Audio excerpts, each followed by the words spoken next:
What's up, everybody? It's your boy, Justin Rodriguez, your favorite lender here in Neighborhood Loans, and we are back with another episode of Cafecito Talks, and we got a very special guest, guys. He's here to inspire all the youngsters out there who have those dreams and aspirations to become successful in any industry they want, because he's done it himself, guys. So I'm proud to introduce Joseph Morris here on the show. Thank you, Justin. I'm happy to be here. It's a pleasure, man. It's a pleasure. Well, I want to first start off. Yeah. Start with how old you are, because that's super important to the crowd, that everybody know exactly what they could do at your age. Yeah, so I'm 21, as you know. There you go. There you go. And first things first, I want to shine on a couple things. He's an amazing real estate agent. Okay, he's absolutely killing it. He does have a great mentor, and he also owns a property at this age. So he has a lot of different things and a lot of different experiences at the age of 21. So give a little background on who you are. Yeah, so like I said, I'm 21. I bought my first property at 20 years old. It was a 2-flat with a finished basement.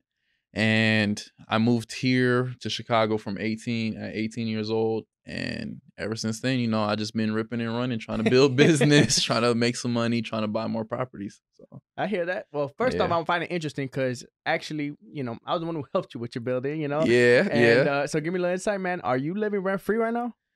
I'm doing more than living rent free, bro. There you go. So I'm living rent free. I cash flow about $607 a month, and then I still have the potential to raise one of my tenants' rent. But one of my biggest things was just providing like affordable housing for people. Okay. So obviously, I have to keep one of my tenants making me some money, and then my other one, I have them like $400 below market value. So, nice. There you go. Yeah. He's still cash flowing $600. Living for free, cash flowing. Awesome. I do rent one of my rooms inside of my personal unit, but it's like to a family member. Yeah. So I don't really count it. So yeah. There you go, man. There you go. So for all the people out there, that things are possible within real estate, and obviously that doesn't take into account how much your property is probably going up in value and a lot of different things that you're gaining over the time, you know? Oh, yeah. We're sitting at a nice little 30 ball in equity since last July. So, and it just keeps going up. So. There you go. There you go. Well, give us a background on who you are, man. I know there's a big journey right before you purchasing a property, but congratulations to you purchasing a property at 20 years old. That's absolutely amazing. But give us the whole journey, bro. I know you came from, I believe, California, Chicago, a lot of different areas. So give us the background and everything. Yeah. So first, I got to start with, I went to the military. I came back home, which was my mom's house, California. And I didn't really know what to do. Like, I wanted to really like pursue like a long military career, but I didn't choose the route that would have enabled that for me. I came to the reserves, so I was more like stateside, go once a month type of deal. And I just didn't know what I wanted to do with my life. I was working like 100 hours a week at a nursing home, like stacking my paper, like really trying to figure out like what's the best move for me being 18. And my girlfriend put in my ear like, hey, maybe move out here to Indiana, Chicago area. And so I flew her out, stayed in California with me. Obviously, we're both 18. Like, it's not affordable in California. So I came out here for like 3 days, saw what Chicago, Indiana was all about. I'm like, all right, I'm going to do it. I'm going to come out next month. Nice. I mean, that's a crazy jump. Bro. Yeah, so I know. My aunt was already out here, which is one of my greatest mentors. So she sort of made the deal a little bit sweeter. Like, hey, this is what I'm doing. I'm doing real estate. This is how it's changing my life.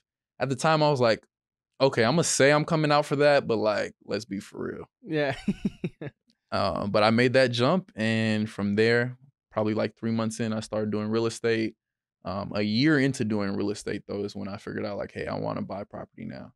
And I think I sent you a message like, hey, bro, like, what do I need to do to buy a property by this timeline? And you're like, you might want to get another job or something like that. And so I did that. I got a full-time job. I was working real estate full-time. And, you know, by God's grace, I qualified and found the building at 20 years old and purchased. So. There you go. There you go. And backtrack a little bit. I know that I think one of the biggest things in our culture right now, and I think I'm kind of against right now, bro, and I'm not going to lie. I think a lot of people have this stigma that you have to go to college to be successful.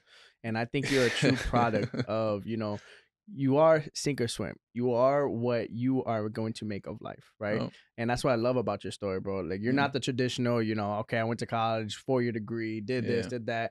You're very successful, and you're doing it in a timeline that a lot of people take to their 27, 26 Yeah. years old to do, you're cutting the time in half because you're determined and you have the work ethic and drive to do so. So Yeah. give us a background on that. Give us the full angle on everything. So I tried to go to college. Mhm. In high school, and due to my my military background, I had enough credits to finish my associate's degree in like a year or like 6 months or whatever.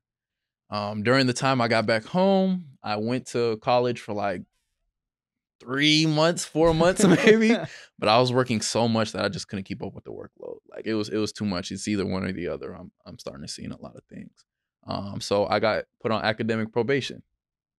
Took a year off. I was in Indiana at this point, and I was either go to college or try to buy my building.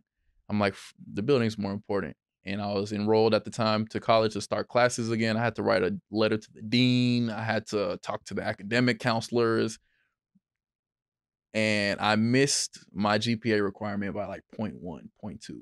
Wow. So they were like, "Nah, Josie, we gotta go." No They way. kicked me right out of college. I tried, but that's something I want to do later on in life if that's part of the path. But right now, I'm more concerned on, okay, well, since I'm not doing a 4-year college, I need to still have something that shows for it. I need to be working as if I was in college and grinding that out basically. Yeah. You know? And I agree, bro. I think honestly, truthfully, I found my career similar story as you. I found my career in college. Yeah. And as I started growing my own business in this career, I was like, why am I even in college? Yeah. Like I started like you start closing deals and you're like, oh shit, like this is what real money really is and within that realm. 100%. And at that point in time, I'm like, okay, well then might as well drop out. I finished college because I was already in my senior year. I was like, okay, I might as well finish. But I completely understand that. Like Yeah. it's either or. You're either gonna work and make money or you're gonna be in college. And I do think a lot of people get trapped in our society that yo, Yeah. I gotta go to college in order for me to be successful. But they That's not don't true. see like I look at college like an investment, right? Yeah. First off, you gotta use college to kind of find yourself as a person, because that during Mhm. those 4 years you do find yourself. But I also think you can find yourself in the work field that you're looking to Yeah. pursue and whatever it is. But I also do think college has to be kind of like an investment. Yeah. You're looking at college to learn, so that way, whatever field you want to get into, you make a lot of money, Yeah. right? If you could find out how to make a lot of money without going to college and without having to learn the skills and traits that you need to do, why do you need to go to college? You That's know. 100%. And I think what helped you cut that path was that you found a mentor, Yeah. and it was your aunt, right? And Yeah. that took 4 years of your life and sucked up and put it into 1 year, right? And you kind of figured everything out a lot quicker because you had that mentor. Yeah. So dive into your relationship with your mentor. Yeah. So this is my aunt. This is my tia. I love this lady. She's my business partner, mentor, everything. And ever since I was a little kid, she sort of guided me towards. She figured out everything on her own. Military, left the house at 17, 18. So it's a very similar story. Mm-hmm. But she actually did go to college. She got 2 masters and whatnot, and then she began her entrepreneurship, I guess you can say. Mm-hmm. So it was sort of inspiring for me to hear her say at one point, she was like, I really didn't need to go get these 2 masters. Like, I don't use them. Yeah, They're yeah. a great backup plan, but like she doesn't really use them. And so that was really helpful to me. It let me know that something is possible. Once I see it, it's over with. I know I can get it. So Right. that's really my mentality.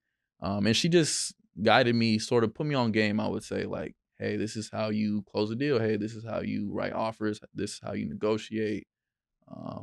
And she just had that belief in me. I think that's really important that a lot of people don't have. Like, you need somebody who's at a higher level than you that believes in you while you're still at your infancy stage.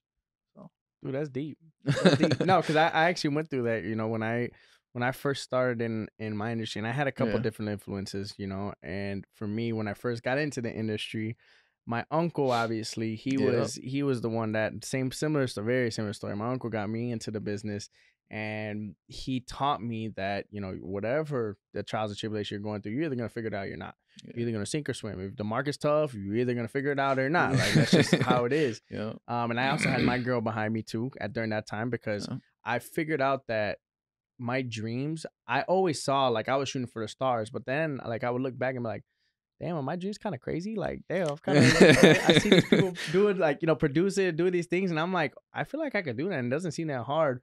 But having that reassurance, having your partner reassure you, having yeah, your uncle reassure you, having all those things make your goals that you almost see as unobtainable obtainable, right? You're like, oh, these 100%. people are telling me I could do it. then why can't I do it? Yeah. And I think that what is the cause of your growth, bro. Like Yeah. there's no secret to it. When you have people believe in you, it makes your dreams and goals feel like it's not hard to obtain. Yeah. I believe that 100%. And my girl was a huge influence as well, because there was at one point we were working together for an ambulance company. So I was a medic when I was in the military. That's how I met her and all that great stuff. We both have our national EMT licenses. Mhm. Man, we were working for an EMT company, bro. I was getting paid $12 an hour. I was making more in high school, like, than I was as an adult, which Yeah. was crazy in my opinion. I was just stressed out, mad. She was like, "Well, you have your real estate classes. Right. Why haven't you been taking them?" And that one hurt. Yeah, you're like, oh, yeah. That one really hurt the soul a little bit. So after she told me that, and she was like, "You can really do it." She was helping me, like, she wasn't helping me study, but reminding me like, "Hey, you should probably study right now while we're in the ambulance driving people around and stuff like Right. that." So that was really helpful. Like, just that support. It's really, when you find the right people and they really believe in you, like, that's what's gonna take your business to the next level. Everybody thinks it's like, oh, I have to be worried about what other people think, or I have to be worried about what other people say. No, just find your right people. And Mhm. then once they support you, like, you're gonna take it to the next level. No, and I Uh, agree. I yeah, think that's a very huge role, because I think positivity, just having that positive energy and yeah, continue to grind is something that's super important. Because one thing that I've learned is when you have the right energy around you, like I said, yeah, everything else lines up, yeah. right? And when you have a circle that's negative, it's gonna eventually bring you down. You're not gonna be able to achieve the things that you want to achieve. And unfortunately, though, the more you grow, the more that Yeah. negativity tries to get in the way of the things that you want to do. But at the same Yeah. time, you have to learn to embrace the positivity, embrace the negativity, and just follow your own path. Because you get to Yeah. a certain point, bro, where you're gonna have so many people that are looking up to you, and it's a positive thing. It's great to Yeah. have an influence on people, but then you're also going to have the other side of negativity. So you can't get too sucked into the positive. You can't get too sucked into the negative. You just got to Yeah. be focused on your goals and what you're trying to accomplish, because ultimately you're going to be the only person in your life that's going to mess up every single thing possible. You're the 100%. only person that's going to take yourself off your path. So, um, but another thing that I do take very strongly of your career, bro, and I really do, is first off, I've never met a guy that has like 5 jobs at once, and it all stems from discipline, bro. So, give me background on all the jobs that you have and just all the trials and tribulations you had to go through to get where you're at right now. So my first job I ever had, I was like somewhere between 10 to 12 years old. Um, Crazy. Everybody was probably playing with their friends outside. Yeah, I was getting money. So yeah. the job it was called Teen Leaders of California, because I grew up in California. And it was this dude in a white van, sounds crazy, picking up picking Literally, up bro. all us 10-year-olds. And we would sell, I BS you not, Dollar Tree items for $8 out of a duffel bag. Like, I'm talking about, we had like, what's the little Glade cones that smell good? We Yeah, had like yeah. the popcorn in the box, stuff like that. And we would stand outside of grocery stores, Costco's, Walmart's, and we would have a little laminated sheet. And basically we have a speech. Hey, my name is Joseph with Teen Leaders of California. Like, we're collecting money right now. We're selling our items to hit this goal. Bro, that showed me how to really, like, sell stuff. Yeah, We used to door knock at times, like, imagine an 11-year-old coming to your door like, "Hey, I have this whole speech, I have this presentation, I have a jersey on with a number on it," like, that was my first job, and it really showed me that I didn't think I was meant to really work for anybody ever. right, Because I used to go, after making my sales, count up everything I sold, like, "Why am I giving this split to you?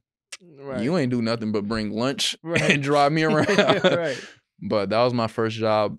High school, I had 2 jobs at the same time. I worked at Target and I was teaching Taekwondo, because I had Okay. my black belt. So, Damn, what the fuck? How long did it take you to get that, bro? so I did something that's unheard of. I got my black belt in 2 years. How Usually long it did takes you like take? 5 to 6. Oh shit, what the Yeah, my coach called it, I was on the accelerated program, Oh because my wow. partner was his son. My training partner was his son, Okay. and my old training partner, he's on Team USA right now. Oh So, like, he's wow. one of, like, the Olympic contenders, and, like, he represents Team USA. So I had to be on the accelerated program to keep up with him, because there was Hmm. nobody else in our school that could give him like the training or like Yeah. the runaround he needed. So I did that, and then my parents had got divorced, so I was like, yeah, I need to get some money. So I told my coach, like, I can't keep practicing, but Yeah. if you could pay me, I'll stay here. Right. And he was like, okay, we can do that. So what's that? 3 jobs now? Three We're at jobs, three, dude. There you 3 go. by 17. Next one was military. I enrolled at 17. And that's sort of because I didn't know what to do after. Ever since I was a little kid, like everybody I saw in my family who was successful was in the military. My tia, a couple of my tios, some of my cousins, all of them went to the military and then moved out of state. So, and that was their success story. So that was that one. I came back home from the military. I was working at a nursing home, worked as an EMT, started real estate, tried to open a moving company, worked at What Amazon. happened to the moving company?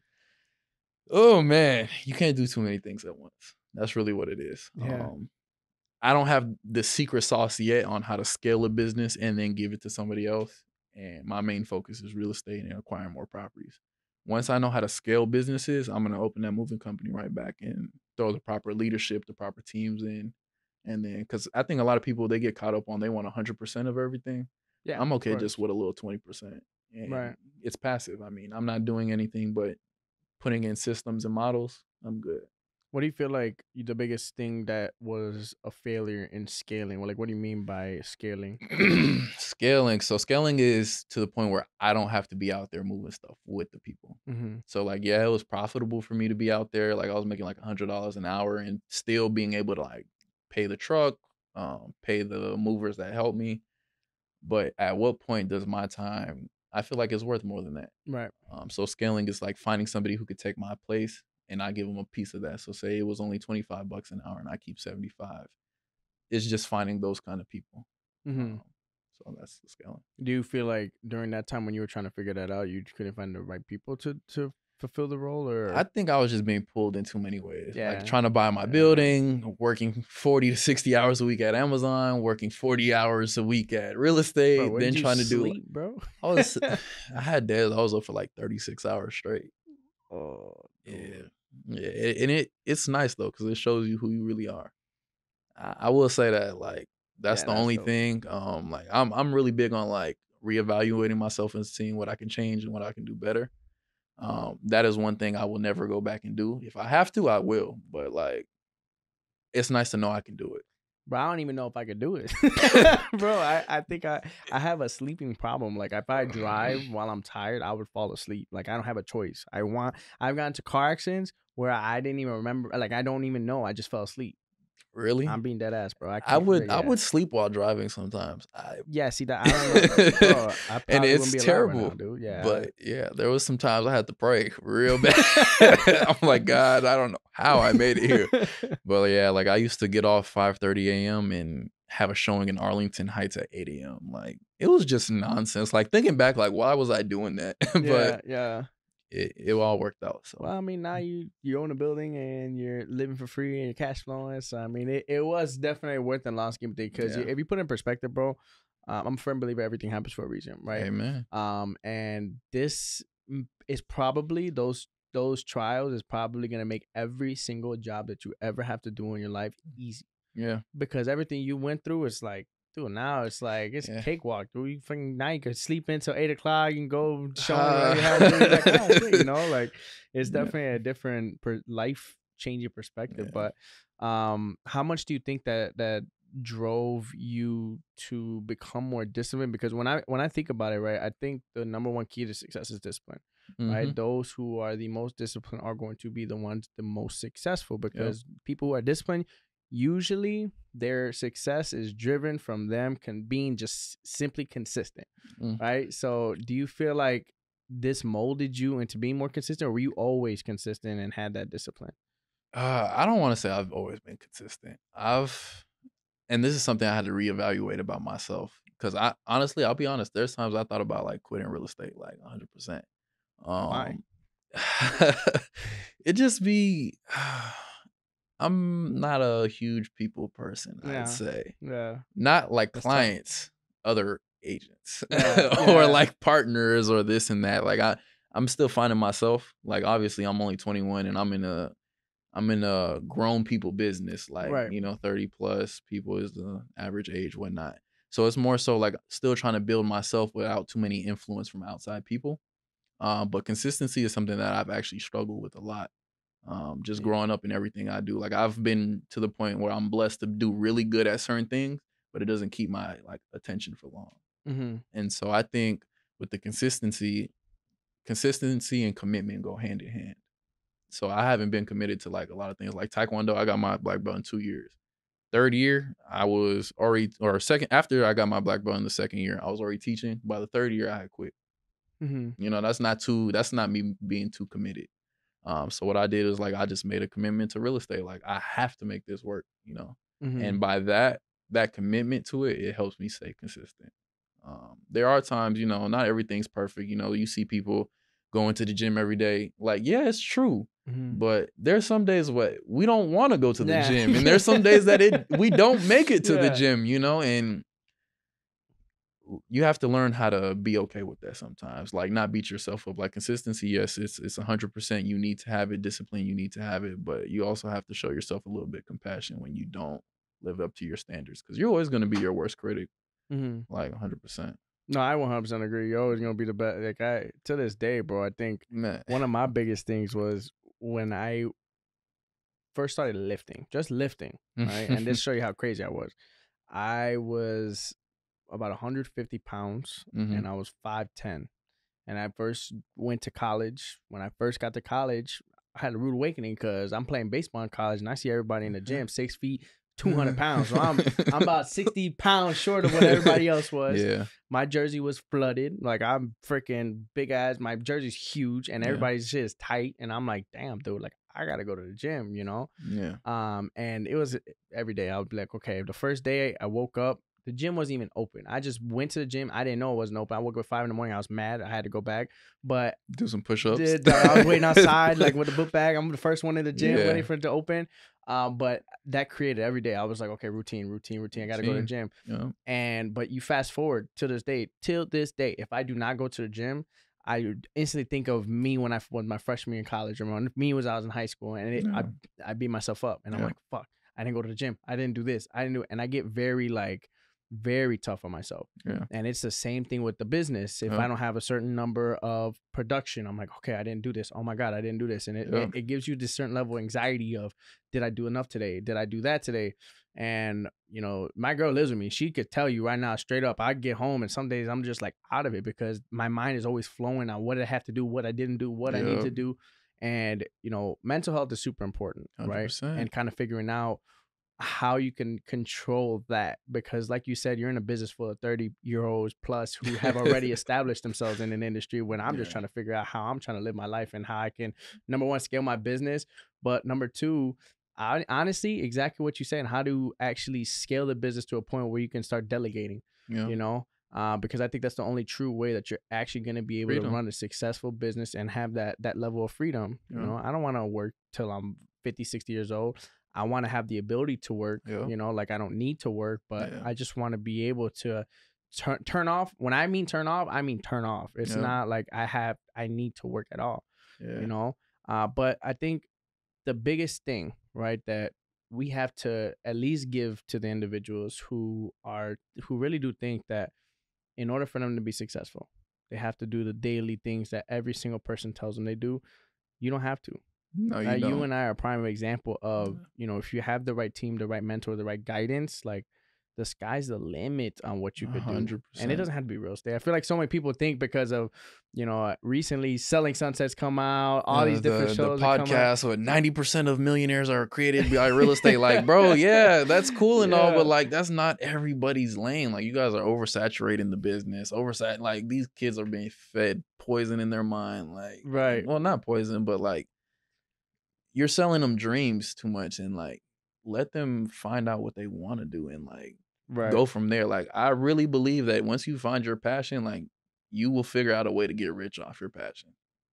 That's what I believe. I agree. I 100% agree, bro. I don't feel like I'm working. I could be on my laptop, and I'm glad that I have the life that I do right now, because if I honestly had a lifestyle where, and my girl and I were talking about this, if I was to be single right now, bro, I'd probably be working 8 to 10. Like I would just every a day, and hundred it would percent. be like a everyday thing because I love what I do, but at the same time, it's just I have such a strong mind and personality and Yeah, obsessive. Like I get so attached to the things that I love, and yeah, whether it was sports, whether it's lifting, whether it's my yeah, job, I get very attached to those things, yeah. and you drive yourself crazy. And I feel like individuals who don't find a passion, you're gonna be miserable for the rest of your life. And it's tough, bro. Like working eight Yeah. to eight like you did, bro. That's that's Yeah, bro. It's you definitely need a passion. My biggest I've had so many like examples in my life. Like my dad, he's in his late 60s and like he still works.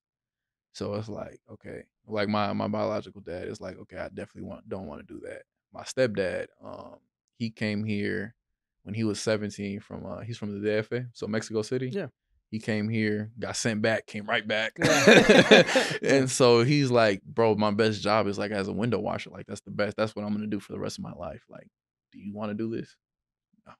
yeah, exactly, yeah, My mom, she's a nurse, but like she's a nurse, but she's just now trying to experience like freedom. Like she's now saying, like, I want to be free and I want to go back to Mexico and build my house. Like, right, right, so it's like I have all these examples of like, yes, there's specific lanes, there's safe routes you can take, but like while we're young, like make all the risk you can. And a big thing is like fail a lot. Like I noticed that some of the mentors I have, like they were scared to fail until it was older in life when they had responsibilities and stuff.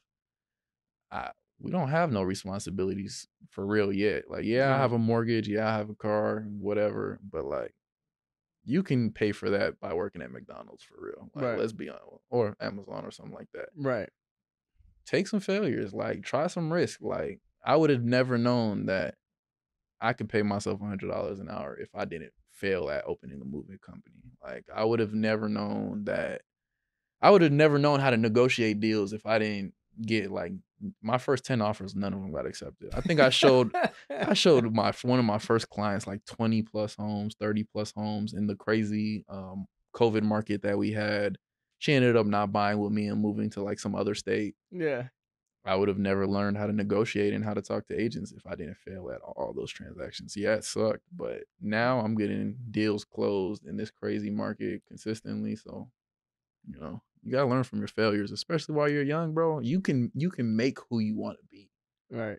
All right, bro. So you brought up a good topic, and this Yeah, is something that I preach to a lot of people because when I first got into just this industry, I learned that connections and meeting individuals and just meeting as many individuals as you possibly can is important in not only our business but in any business, right? yeah, And life overall. And what I love that you said is that you have three different life examples, three different life paths that you didn't do any of that, right? That's yeah, not your life, but you learned from those life experiences and you understood that those three individuals' lives were not something that you wanted your life to be like. yeah, Not that their life was bad, not that they had a bad life. My grandparents, they worked at factory jobs their whole entire life and now they're living happily retired for the rest of their life. They're collecting Social Security and they just don't have to do yeah, anything for the rest of their life. yeah, But for me, I don't want to live that life, yeah. right? Exactly. And the one true key that I think about it is when you meet individuals, whether it be family, Yeah, friends, or a person that you have no relationship with at all, when you learn from their life experiences that they might have either already failed at or the things that they've already accomplished, yeah, that can mold who you are as an individual. Because at the end of the day, if you don't want to follow that life path, you'd be like, that's actually a job I don't want to do. That's actually a way I don't want to retire. So yeah. now it helps you mold your future. So I think that's super important when you're looking to just develop your future. But how important did you think that was for your life to see other individuals' lives and just create, the job that you're in right now and everything overall that you're doing right now? Bro, it's super important. I think, like I said, I've always been a person that if I could see it, then I know I can go get it. So it was really putting myself in the right rooms with people who are somewhat living the lifestyle that I want. Like my aunt, out there, she's a great inspiration. She has her building as well. Like she's doing good. She's my business partner. We're doing fantastic. So seeing her life, okay, that's cool. I want to take a little piece of that. Seeing my mom's life, she's great. Like her life is great. Don't get me wrong, but it's just not what I wanted. So peering into others' lives let me see what they're doing that is good that I want to take from it, as well as what they're doing that I may not envision for myself. And then from there, you build it brick by brick, and then you constantly find mentors. I think a lot of people don't know that you could switch your mentors. Like sometimes Yeah. you may outgrow your mentor Yeah. and you need to go and find a new one. And as long as you keep consistent mentors coming in, like, okay, hey, maybe I hit this new level, they can no longer service me. It's all love, but I'm still growing and I may have outgrew you. Find a new mentor, see what they're doing, contribute to them. You're going to contribute to them just as much as they contribute to you. That's another thing. But take what they say and okay, maybe this is helpful and just keep building brick by brick. Right. And I think a lot of people, the biggest issue that they have in any field that they are in is the fact that they don't surrender themselves to the process, right? Hmm, Like they might have a mentor, but they believe that the way that their mind is telling them is the right way, is the best way, and they don't listen and they truly surrender to their mentors. And I think it's important, dude. Like I, 100%. if my uncle told me to jump, I told him how high. I didn't care what it was. He told me to go get laundry, go do whatever, fold my clothes. Yeah. I didn't care what it was. I was just like, okay, that's cool. And like when I was interning for him, I thought it was all gonna be free. Like I didn't even think I was gonna get paid. So when I got paid, I was like, oh shit, I got paid. Like it's cool, yeah. And Yeah. so a lot of people don't understand that. Like they automatically think, what are you gonna do for me? Is it gonna benefit me? Oh Yeah. well, I know you're telling me to do this, but this other person told me to do this, and why don't I do this? And it's like, no, they're guiding you for a reason. Follow their instruction. They Yeah. have their own life experiences. They're telling you for a reason, Yeah. and more than likely, the person that's mentoring you cares about you more than you actually think. A So hundred you percent. gotta just just dive into what they're doing and actually do everything that they're telling you. Yeah. But how much do you think your mentor, and she's a good friend of mine too. She's great. I love little this. So how much do you think that she's impacted your life? Oh man, a lot. She had me read before y'all was on the rich dad, poor dad hype. Yeah. I read that in like sixth grade, fifth grade. Yeah, so she's just impacted me a lot. She's always wanted me to be smarter. She's always wanted me to find my own lane, do what I feel like I want to do. But she's also kept me, as you say, like with mentors, they see something in you, they see something for you. So she's kept me within certain parameters. Don't get me wrong, like I've gotten in trouble here and there, but she was like, you should probably get back on this lane. Or if I'm getting in trouble or doing something, and not getting in trouble like she's my mom, but getting Yeah, in of trouble like course. in the real world, like doing dumb decisions because we are still young. Right. Um, she would help me guide me to a lane, like, hey, like, you should maybe try this out. Or like, I see what you're doing. Like, I'm gonna give you some examples of people I know who are doing this. And like Hmm. that's enough for me to be like, yeah, I'm good. Right. Right. So yeah, she's been very impactful, bro. Like I don't think I would be where I am without her. Obviously with God too, but especially with her. So, Of course, though. Of course. And do you, for your long term goals, right? yeah, And this is something that I think it's important to see because for me, I like to write my goal down. 100%. That's just something that I like to do to kind of check them off the list. Yep. Next goal, and kind of figure it out. But do you have a foreseeable future of what the future 10-year Joseph Morris looks like, or? Oh, y'all not gonna see me in 10 years. Nah. By 30, I definitely I want to say retire, but like I can't stop working. I don't think I'll Yeah, ever. nah, Yeah, yeah, I want to have 10 doors for sure. Millionaire on paper. Like I have affirmations that I say out loud. Millionaire by 25 on paper. oh, so you 10 have doors. affirmation? Do you say that every morning to wake up? Yeah, not when I wake up. For me, the car is such a safe place. Mm. So I always say it when I'm in the car by myself. Like there's a scripture I say. What is it? Matthew 7:8, and then I read off my affirmations after that. And And is that a then daily routine? You do that every single day? I just started implementing this July like 16th, 18th. I hired a new coach. He was Okay. like everything I wrote on my affirmations like came to fruition. And he said that during COVID, like he was writing down all his affirmations and they were actually coming to fruition. And so for me, I'm like, I believe a lot in God. I read my word, Yeah. the power of the tongue, everybody calls it manifestation, all that great stuff. So I believe in that. So I'm going to give it a try. And it builds confidence too. Like when you say your affirmations every day and you speak them over yourself, like it builds your confidence that you will attain that goal. And it puts in your subconscious mind, like, hey, how am I working towards being a millionaire by 25? You Hmm. know what I'm saying? How important do you think that is for an individual that's just starting off in any life journey that they're looking to get into? Bro, writing your goals down, seeing the big picture, all of that is like super important. I think it says like only 3% of all adults actually like keep a planner or Yeah. something, which for me is crazy. Like, how are Yeah. you guys maneuvering in this world? Yeah. But it's a lot of times because people don't have a big enough vision to see where they want to go. Like right now, unfortunately, it's hard for a lot of people. They're living day to day, so they can't see 5, 10 years from now. But if you can see it, if you can actually like sit down and put it on paper, like, hey, this is what I want for my life 10 years from now, you will subconsciously figure out a way to achieve that. No, I So 100% agree, dude. yeah. There has every goal I have achieved, it has been like almost like a vision. Is weird. You Hmm. know, it's like a vision that you have. You're like, okay, I'm gonna have a building. I'm gonna have this. I'm gonna have Yeah. that, and it's not. It doesn't seem like I can't achieve that. Yeah. And the more that you keep telling yourself, why can't I do that shit? You're like, why can't so? A Um, hundred like percent. I see some individuals that are very successful, and I'm like, I can do that. Like, why Mhm. can't I do the same thing that that individual might be Yeah. doing? But it just takes time and kind of making sure that Excuse me. that you are telling yourself that you can do it. A hundred Because percent. if you can't sell yourself that you could do it, what makes you think you're actually going to do it? You And know? yeah, I hate the word can't. That's another thing that keeps me going. Like this is something my tia, my mentor, put in me when I was young. Like the word can't. Like when my nephew says can't, like I have nephews from 5 years old to 18 years old. When they say can't, like it boils my blood. Like I look at them like, what the fuck? Like Right. what do you mean you can't do something? You can do it. Right. And so I feel like that's another thing. Like if you don't have the vision, then you're not gonna believe in yourself. And then how Right. do you expect others to believe in you? Right. And I think the tough part is too though is a lot of people don't have that accountability though.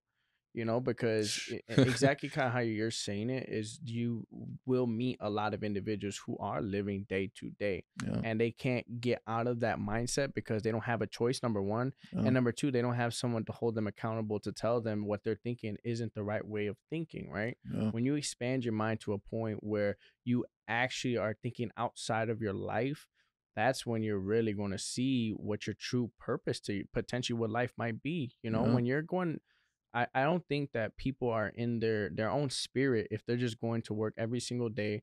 They don't truly love what they do. They're paying the bills, you know, but they're just trying to support their family and that's it.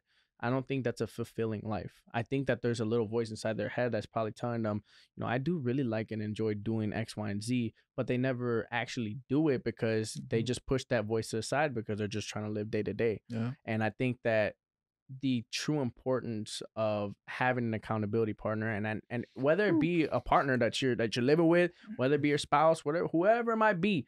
I do think it's important to either hire somebody to have your I think your partner should be doing that, but if that's not the case, then you should hire somebody. You should have a Yeah, coach that should be holding you accountable, that should bring a fire in you that someone else isn't, because as of right now you're not living a life that's fulfilling. And 100%. I'm not gonna live a life that I'm not being fulfilled. Like, what's the point of living at that point in time? You Yeah, know, like I do think that there has to be a deeper meaning in life. And when you actually find that thing that fulfills you, that's when you're going to be living yeah, a life that actually is making you happy, you yeah. know. But do you feel at this point in your own life, do you feel like real estate has fulfilled that gap, or do you think that there's more to it?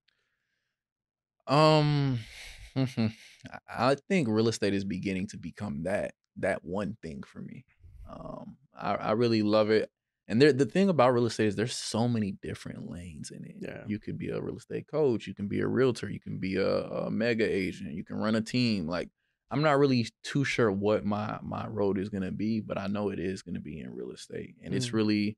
it is fulfilling, like seeing families take that leap of faith and like close on homes and like things that they never could have imagined like actually come into fruition. Like it's fulfilling being the curator of all of that.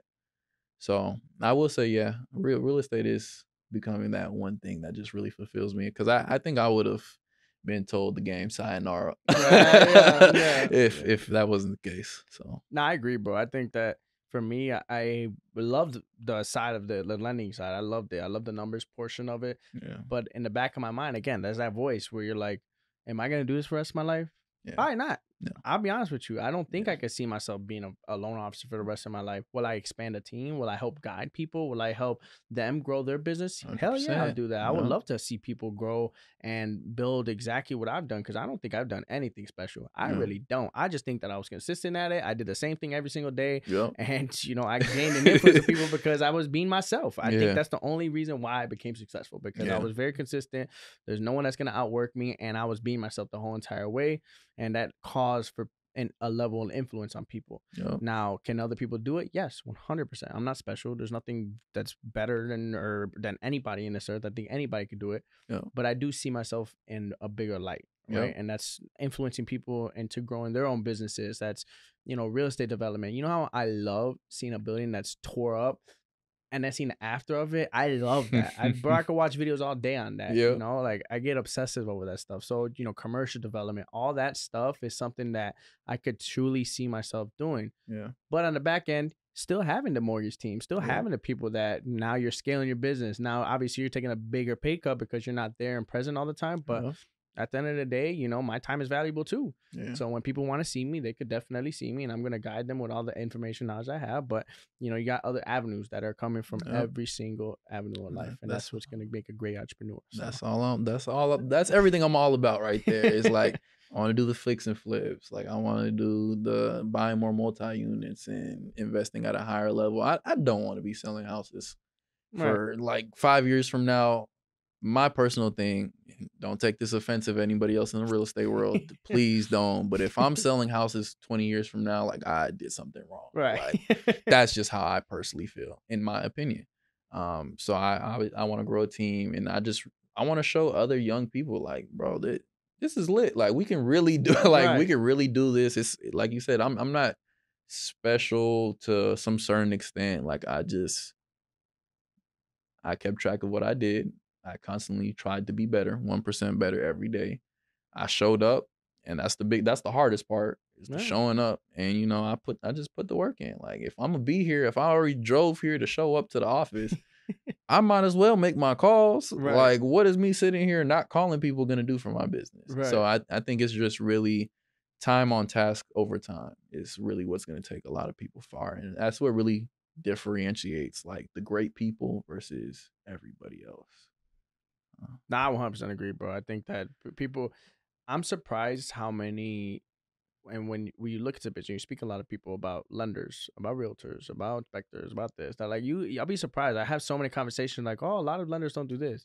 Oh, a lot of agents don't do this. And I'm like, I'm thinking that's a given. Like they have to do that. Like I thought you wake up every day and you go to the office and these are things that are required, but some people just don't do it. They just don't like have that drive and desire to maybe be great in the field of what they are. But I think that's a true testament to what you are and how you have become successful in this industry. And I think you're going to continue to grow. I know that you and your aunt, like you guys are workhorses. You guys are going to continue to grow the business because there's not very many people who can wake up every single day and, like you said, just show up. So I kudos to you guys for what you guys have built thus far. You're a testament to not only to the people who are in their 20s, you're a testament to every single entrepreneur who's looking to grow their business. So shout out to you for just being that light into people and not only doing it for yourself, but I do see you have that influence on not just your friends, but your family and everyone there. So kudos to you, man. And I want to finish up by this. If you had to give one word to younger people and to people who want to start businesses and just like shine, what advice would you give them? I'm still this because this is something that, like I said, I'm constantly reevaluating myself, trying to be better. Don't make the outcome the goal. Make the actions the goal. And if you need help with what that means, is just say your goal is $1 million. You want to be a millionaire. Don't make that outcome of, okay, I'm going to be a millionaire, like the end all be all goal. No, make the action items the goal. What do millionaires do every day? How do millionaires think? How do millionaires save? Make those actions the goal, and you're going to get to that outcome, and you're going to go farther than that outcome. And once you hit that outcome, you're not going to stop and think you did everything you were supposed to do in life. because you're gonna have the same habits, you're gonna have the same consistency, the same discipline to keep doing it and probably multiply it. So yeah. Damn, dude. Yeah. Ain't a bad way to end an episode like that, dude. You know, I'll go ahead and drop the mic with that one. Well, everybody, I want to say thank you so much for staying tuned. As you see, it was an absolutely amazing guest. Joseph has a ball of knowledge, and thank you so much for sharing that. For all the young entrepreneurs out there, you can definitely be successful in any industry that you want to be in. And guys, I'm telling you guys right now, if we could do it, we're not special than anybody else in this world. We just are consistent and do it on a daily basis. So thank you guys so much for watching. If you have any questions for us, we would absolutely love to help you in any way that we possibly can. Yeah. If you haven't already, like, subscribe, turn on post notification. Appreciate your time. Hope you had your cafecito. Yo.